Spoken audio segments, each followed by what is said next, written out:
In a previous video, I talked to you about the failure of the metaverse, at least Meta's metaverse. But right now, Mark Zuckerberg, well, he's rubbing his hands together. Meta's augmented reality glasses, the famous Meta Ray-Bans as they're called, are working like a charm. By 2024, they had already sold more than 1 million units. I don't have any recent numbers, but it's a huge hit. And I think even Meta is surprised by the success. They even have a new version, the display version, which allows display in the lenses, and it's already completely sold out. In any case, they have a serious lead over the competition. And Mark Zuckerberg has already presented the future of all this. It's the famous Orion project. And yet, he should be careful, little Mark. It could very well be that Apple is lying in wait. So we thought that Apple had abandoned the Apple Glass project, that they had put everything into the Apple Vision Pro. Well, it seems that's not the case, that they've started working on the Apple Glass again. There are some startup acquisitions happening right now that seem to confirm this. There are also a whole bunch of rumors. And Apple might do what Apple usually does. They're never the first with the technology, but they tend to kind of take over the market. The iPhone wasn't the first smartphone. The Apple Watch wasn't the first smartwatch. The Apple Glass won't be the first augmented reality glasses. In fact, what Apple does best is take something that's a bit niche, a bit technological, and turn it into a mass market product. And in this case, specifically with these Apple Glass, I think Apple definitely has some advantages. So, will these Apple Glass make us see the world differently? We'll answer that in this video. But before talking about this vision of Apple Glass, let's say a few words about the sponsor of this video. Our sponsor is Surfshark. Surfshark is a VPN. And with Surfshark, you don't need to wait for Apple Glass to unlock invisible things. With Surfshark, you can already cross virtual borders. Even if you stay, for example, in France, you can connect to servers in the United States, in Japan, and then boom, you'll have access, for example, to Netflix or Disney Plus catalogs. So you'll have access to all this hidden content with just one click. But what you don't know is that Surfshark VPN will also allow you to make huge savings, which is not the case with Apple. For example, when you buy a plane ticket or try to book a hotel, by changing your virtual location, you'll see that the prices can change a lot too. Try it especially with plane tickets. You might be pleasantly surprised. And that will allow you to really save money, so you'll have more for your next trip or your future smart glasses. Of course, with Surfshark, everything is very secure. Whether you're connected to Wi-Fi in a train station or sitting in a cafe on the other side of the world, all your data stays encrypted. No one can spy on what you're watching. And Surfshark and Nowtech, well, we have a gift for you. An offer for Surfshark VPN with 4 months free, and on top of that, at a discounted price. So take advantage of this offer to surf the internet safely and without ads. Watch content securely and privately. And also know that you can connect an unlimited number of devices. All Surfshark VPN offers come with a 30-day money-back guarantee. So use the link surfshark.com/Nowtech. The promo code Nowtech will already be applied. And if you didn't have time to write down the link, we'll put it in the description of this video. In any case, we thank Surfshark for allowing us to bring you this video. And let's get right back to Apple Glass. Let's take a look at the rumors, because for now, it's mostly rumors, let's be honest. These rumors mainly come from Mark Gurman. We know him well. He's generally a reliable source, even though some things he announced never actually happened. So always take it with a grain of salt. According to him, when it comes to Apple Glass, Apple's move would happen in 2 stages. The first part, in 2026, maybe early 2027, would be the release of the first Apple Glass, which would be a slightly simplified version, one that would be audio only with cameras. So it would be a version without any information displayed in the lenses. Basically, it would be a direct competitor to the Meta Ray-Bans we know today, the ones without a display. These Apple glasses would be entirely controlled by Siri. I know you just raised an eyebrow. Controlled by Siri.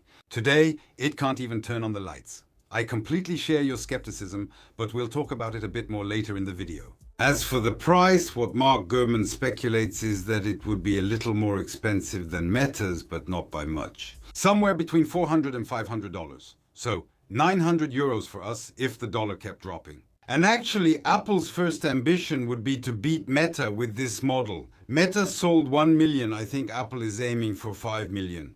Here, I'm just speculating, but we saw with the Vision Pro that Apple still has pretty high sales expectations to decide whether a product is successful or not. The second part of this offensive, what we could call the real Apple Glass, that wouldn't arrive before 2028. That would be true augmented reality in the sense that we would have information displayed in the glasses, overlaid on what we see through the lenses. So it would be a transparent display showing notifications, alerts, and possibly directional arrows. Don't think that Apple is going to release Vision Pro in the form of lightweight glasses. We're not talking about a device that does both VR and AR. In fact, I don't even think Apple is trying to make Apple glasses that would be like iPhones for your eyes. This isn't an Apple Vision Lite. It's not even a fully standalone product. What Apple wants to do is kind of like Apple Watches for your eyes. Yeah, it's not great to have Apple Watches on your eyes, but follow my reasoning. Actually, these Apple glasses would be an accessory for the iPhone that would let you display useful information while keeping your iPhone in your pocket. So you might wonder why Apple would enter this market. They're already having some trouble right now. Is this really the priority? And especially after the semi-failure of the Vision Pro, they might be a bit wary of it. So for that, you need to understand what's really at stake with these smart glasses, these augmented reality glasses. Of course, it's to make a new product, to make new profits, to sell you something new, but especially in Apple's case, these Apple glasses would help save private Siri. Today, Siri is dumb as a rock, but on top of that, she's also blind. Actually, Apple somewhat naively believed that we would use the famous photo button on the iPhone 7 a lot. On the iPhone 17 to try to look at things and have them understood by Apple Intelligence. But I don't know about you personally, I've almost never used this feature outside of testing, so I don't show anything to Apple Intelligence. However, this step showing the world is a crucial stage in the development of artificial intelligence assistance. In fact, an artificial intelligence needs to map the world through what we call multimodality. This will indeed allow artificial intelligence models to be trained to better understand their environment, to respond better to that environment, and to provide contextual information. A simple and concrete example, it allows us to, point at things. Tell me, Siri, what is this plant? Tell me, Siri, can you translate this menu for me? Tell me, Siri, which wine should I choose to go with sashimi? By the way, you see me doing this with a smartphone, and here you immediately understand that it would be much more convenient to do it with glasses. Actually, what you need to understand is that if Google released Circle to Search, the famous Circle to Search feature, it's not to please you or make your life easier. It's mainly to improve their artificial intelligence, to train it. So, that's what you need to understand. These big tech companies need to give us something that constantly records and listens to everything around us to make their artificial intelligence more and more efficient. It's not a big leap to think that turning us into guinea pigs with a camera stuck to our heads. We know that Apple is way behind in artificial intelligence. We've made several videos about this. But despite that, I think Apple has real ways to catch up with Meta and maybe even surpass them. And by the way, I say Meta, but we know that Google wants to bring back Google Glass. We also know that OpenAI is working on smart glasses. There are quite a few people who want to get into this market. The first thing where Apple could stand out is in design. Glasses as an object are very interesting because they're both a tech item if they're smart or have AR features, but they're also a health item if you need vision correction. And that's my case. I can't see anything without them. But they're also a bit of a fashion item, or at least a personal item that defines us. We choose our glasses for how they look on our face. Some of us care more about the style than others, but we don't just wear any pair of glasses. And actually, the proof of that is Meta's approach. When Meta wanted to make their glasses, they partnered with the Essilor Group, which owns the Ray-Ban brand, Oakley, and others. And part of the success of the Meta Ray-Bans is because they're Ray-Bans and people want to wear Ray-Bans. And actually, that's one of the reasons why Google Glass failed more than 10 years ago. The Google Glass, in terms of design, looked really cyborg-like. No one could seriously see themselves with that on their face, which goes to show that the design of the glasses is something really important in this market. And Apple, in terms of design, has generally, not always, but generally pulled it off. They have the experience and the resources to design products that are very Apple, that even change the way the market sees things. And in the case of Google Glass, they would probably make something that looks like glasses, but that you would immediately recognize as Apple Glass. And not necessarily like Ray-Bans with cameras. Remember when they released the AirPods, everyone made fun of that cotton swab look, all white. We didn't even have a choice of color. No one was going to wear that. When they launched the Apple Watch, it was only available in square models. Watches should be round. When in the 90s they released the iMac Berlingo, I remember thinking, this isn't serious, this isn't a computer, it's a toy. And yet these three examples became iconic designs, and more than that, they became social markers. They even became fashion phenomena. People bought these products because they looked like Apple products, and that's kind of the bet I'm making on the Apple Glass. At first, we might find them a bit strange. Some people will say they're ugly. I'll never wear that. They won't look exactly like regular glasses. Maybe Apple will say, well, all Apple glasses will have a white front with an Apple logo in the middle. We'll all look like Apple nerds. The younger ones aren't into that. So I'm not saying it's going to be easy. Redefining what a pair of glasses is creates a challenge. But they've already done it. They already did it with the Apple Watch. They kind of redefined what a watch was. Apple's nearly 10 years of experience with the Apple Watch will be very useful for the Apple Glass. Today, and it hasn't always been the case, but today, Apple masters concise, short information, glances, quick looks. And in AR glasses, the information will have to be short, not obstruct the view. And that's why I think the experience that Apple has, especially with complications on the Apple Watch, the granularity of notifications, all that will lead to an interface for the Apple Glass that, in my opinion, will be very close to the Apple Watch. I wouldn't even be surprised if Apple adds a dial on the side of the glasses, kind of like what we had on the Vision Pro. A dial that might allow you to adjust the transparency of overlay elements and maybe enable precise navigation for certain settings. Apple knows very well that we won't always navigate with our voice using these glasses. Apple also now has a lot of experience when it comes to miniaturization. There's the Apple Watch, of course, but they've also worked on the AirPods and even on the AirTag. They have Apple silicon chips that can be very small, very efficient, and don't consume too much energy. We know that Apple is also one of the few tech companies to design even its internal components, whereas competitors often use off-the-shelf parts that already exist in the electronics world. All of this will give them a design advantage, allowing them to make the glasses the way they envision, but it will also give them an efficiency advantage because the success of the Apple Glass will also depend a lot on battery life. No one will buy smart glasses or AR glasses if they only have 2 hours of battery life. After all, we take off our glasses when we sleep at night, so it won't be a problem to charge them every night, but they need to last all day long. And then, to stay a bit on this Apple Watch experience, we shouldn't forget that Apple is also starting to have a huge amount of experience in the health field. And as I was saying, glasses are also a health-related object. Apple is very well positioned today when it comes to sensor technologies, what they are able to do and what they aren't able to do. They're also pushing the AirPods. We know that the next generations will continue to detect things. And glasses that we still wear on our face close to the temples could also be a quantified self-tool, as we used to say. We could very well put some sensors in the arms, but we can even go further. We can imagine that Apple could tackle the problem of certain visual impairments and even quite simply vision correction. And this isn't science fiction right now. In the world of optics, in the world of glasses, more and more work is being done on glasses lenses that would be autofocus.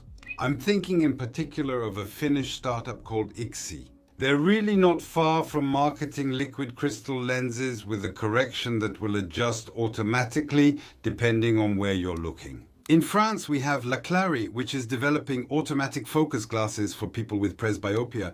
We know that Apple has worked a lot on hearing problems. They might want to work on vision correction, and I have to admit, that would be a fantastic selling point. Vision is something that changes, especially as we get older. I can tell you that. I would love to have glasses that do autofocus, not having to do this. But there are still two major advantages that Apple can pull out of its sleeve to really make an impact, to beat Meta in this field. The first is the ecosystem. Apple is the champion of ecosystems. They've been patiently building this golden cage for 20 years, and it's hard to get out of it. I admit I have a hard time leaving my Apple ecosystem. The devices work perfectly together. Everything is consistent. Pairing issues? Well, it's super simple. You open your AirPods and they're instantly connected. There's a continuity of experience that's becoming more and more enjoyable. And that's a major advantage because Meta, well, in the end, doesn't really have much on the hardware side. They have the Quest headsets, they now have the Meta Ray-Bans, but they don't have a smartphone. Which means that Meta is forced to develop its AR glasses as a complete self-sufficient device. Apple, on the other hand, can easily develop the Apple Glass as an accessory for the iPhone, leaving the heavy tasks to the iPhone, which would allow the Apple Glass to be lighter and, above all, have more battery life. But I think Apple's main advantage is trust and privacy. Apple, rightly or wrongly, well, their consumers place a lot of trust in them. Satisfaction rates are very high for Apple products. They have a strong in-person support network. But above all, they've developed an entire advertising campaign around respecting privacy. So, whether you believe it or not. That's another topic, but the fact is, Apple's business model today isn't about selling advertising data to third parties. Yes, Apple uses your data for advertising, but at Apple, it's for their own apps, for their own products. Apple's business model is to sell hardware that works with their software and to sell you services on top of that. On the other hand, Meta and the Meta glasses are designed for Meta's business model. And Meta's business model is to collect behavioral data to sell it for advertising purposes. That doesn't mean you have ads all the time in the Meta glasses, but it does mean that the Meta glasses, by recording your behaviors, extrapolate data that is worth a lot of money on the advertising market. And that's where Apple has a trump card to play. They can release Apple glasses that guarantee privacy. And where I say it's a very important card is that one of the big problems with these connected glasses, these AR glasses, is social acceptance. That's where Google Glass failed more than 10 years ago. In fact, glasses that have microphones and cameras allow you to record. And all that without necessarily asking for consent in a very discreet way. It's kind of like a spy camera. It's like a spy microphone. So sure, they try to put little red lights on these devices to warn you that it's recording. But it's pretty discreet. And I've experienced it myself.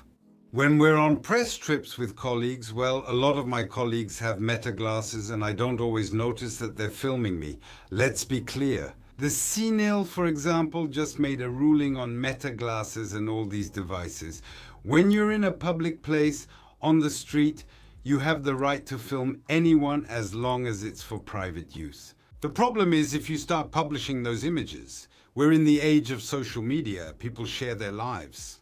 There will be issues of intrusion into the private sphere of those around you, but actually the problem goes much further than the laws. Nobody likes being filmed. Nobody likes being listened to without their knowledge. In fact, that's actually the paradox of these glasses. We want to have an object that would allow us to record what we're seeing and hearing. That would be great. We dream about it. It's a childhood dream to say, I'd like to be able to take a picture just like that. But at the same time, we ourselves hate being photographed, filmed, or listened to without our knowledge. And that's probably the biggest challenge for these AR glasses. How are we going to accept them in society? Back when Google Glass came out, people who showed up in bars wearing Google Glass would get thrown out. But for contextual multimodal AI systems to be effective, they need to see and hear what's around them. How do we solve this equation? If I knew, I'd be in Silicon Valley sitting on billions. And as we can see, even Meta is struggling a bit with this problem. They don't really want other countries around the world to pass laws that would block their profits. How could Apple succeed? Well, we know they've made progress on privacy. They have ideas like private servers, things that stay on your smartphone. Maybe Apple will solve the problem by having a system like the whole glasses light up when you're filming, a little rotating beacon. Yes, I'm filming you. That won't be great for sound recording. But it's also possible that Apple will make a more radical decision. The cameras and microphones on your Apple Glass would record, but the images and sounds wouldn't be allowed to leave the glasses. You wouldn't have any way to retrieve or share them. That would be very extreme. Would we buy Apple Glass if we couldn't use the images? I don't know. Are there any intermediate solutions where Apple would blur faces as soon as we export the images? The problem is complex. And by the way, that's not the only problem Apple will have to address. The biggest problem is its delay on Apple Intelligence. Because, let's be perfectly honest, nobody is going to buy Apple Glass, even if they look nice, if it's the current Siri that's on them. After 3 failed tries to turn on the lights, I might just toss them across the room. If they land somewhere, I'll just put a cushion there. Actually, even before launching the Apple Glass, Apple needs to succeed in launching its Apple Intelligence 2.0. We know they've just formed a pretty strong alliance with Google so that Gemini will be the engine behind all of this. But it at least needs to be on par with what Meta AI is today and how it works with the Meta glasses. And that's even more crucial in the version that will only have audio. Because there we're only working with voice commands. So if we have our Apple Glass answering, yes, I found the answer to your question online, we're going to go crazy. There's another problem too that can be serious, which is kind of extrapolated from privacy issues and all that. It's that right now we've entered a digital Cold War between the United States, Europe, China, and everyone else. Questions about sovereignty arise, especially regarding data collection. Many countries around the world, and it's not just Europe, are trying to push harder and harder for legislation around artificial intelligence and the use of data from people living in those countries and regions. And we also know that many countries around the world would like, especially regarding these big tech groups, to put rules back in place to promote competition. We can clearly see that these tech giants are all trying to create increasingly closed ecosystems in which we'd be locked in. With earbuds that only work with one type of smartphone, glasses that would only work with the iPhone. The result is that absolutely no competition can emerge, and above all, no sovereignty can emerge. So in these countries, in Europe for example, the arrival of the Apple Glass might be frowned upon, which is ironic for glasses. So we might end up with problems we're all too familiar with, like delayed releases and features that wouldn't work in certain countries. The digital world is becoming less globalized, which has some benefits but is also somewhat annoying. And then there's one last problem I'd like to talk about because I'm French, I have my health insurance card. Like I said, glasses are still a health-related item. How are these glasses going to be distributed if I need prescription lenses? Do I have to go to the optician? Do I need a prescription? How do I get reimbursed by my insurance? Are we going to have a dedicated section? Alain Afflelou in the Apple Store, but despite these obstacles, I believe in Apple Glass. Can Apple really beat Meta in this area? The short answer is yes. But for that to happen, Apple can't play exactly the same game as Meta. Apple has always been very good at taking a technology and finding a concrete, real use for it. BlackBerry was ahead with emails. Apple beat them with touchscreens. Fitbit was ahead with wristbands. The Apple Watch killed them with the Apple ecosystem. Meta released its Meta Ray-Bans to collect as much data as possible. That shouldn't be Apple's goal. The AR glasses market won't be decided by technical specifications but by social acceptance. On that point, I'll be waiting for you in the comments. Have you already given in to the Meta Ray-Bans? Are you eagerly waiting for the new version from Meta, or are you waiting to see what happens? Are you interested in seeing if Apple will make Apple Glass? Is that something you want? Do you see the uses for them or not? In the meantime, since we've talked a lot about Apple Intelligence, I invite you to watch a video we made a few months ago where we asked a pretty simple question. Isn't Apple, in the end, a company that's actually against artificial intelligence? And with that, I'll see you very, very soon in the next video. You were filmed during the whole video and you didn't even know it. Haha.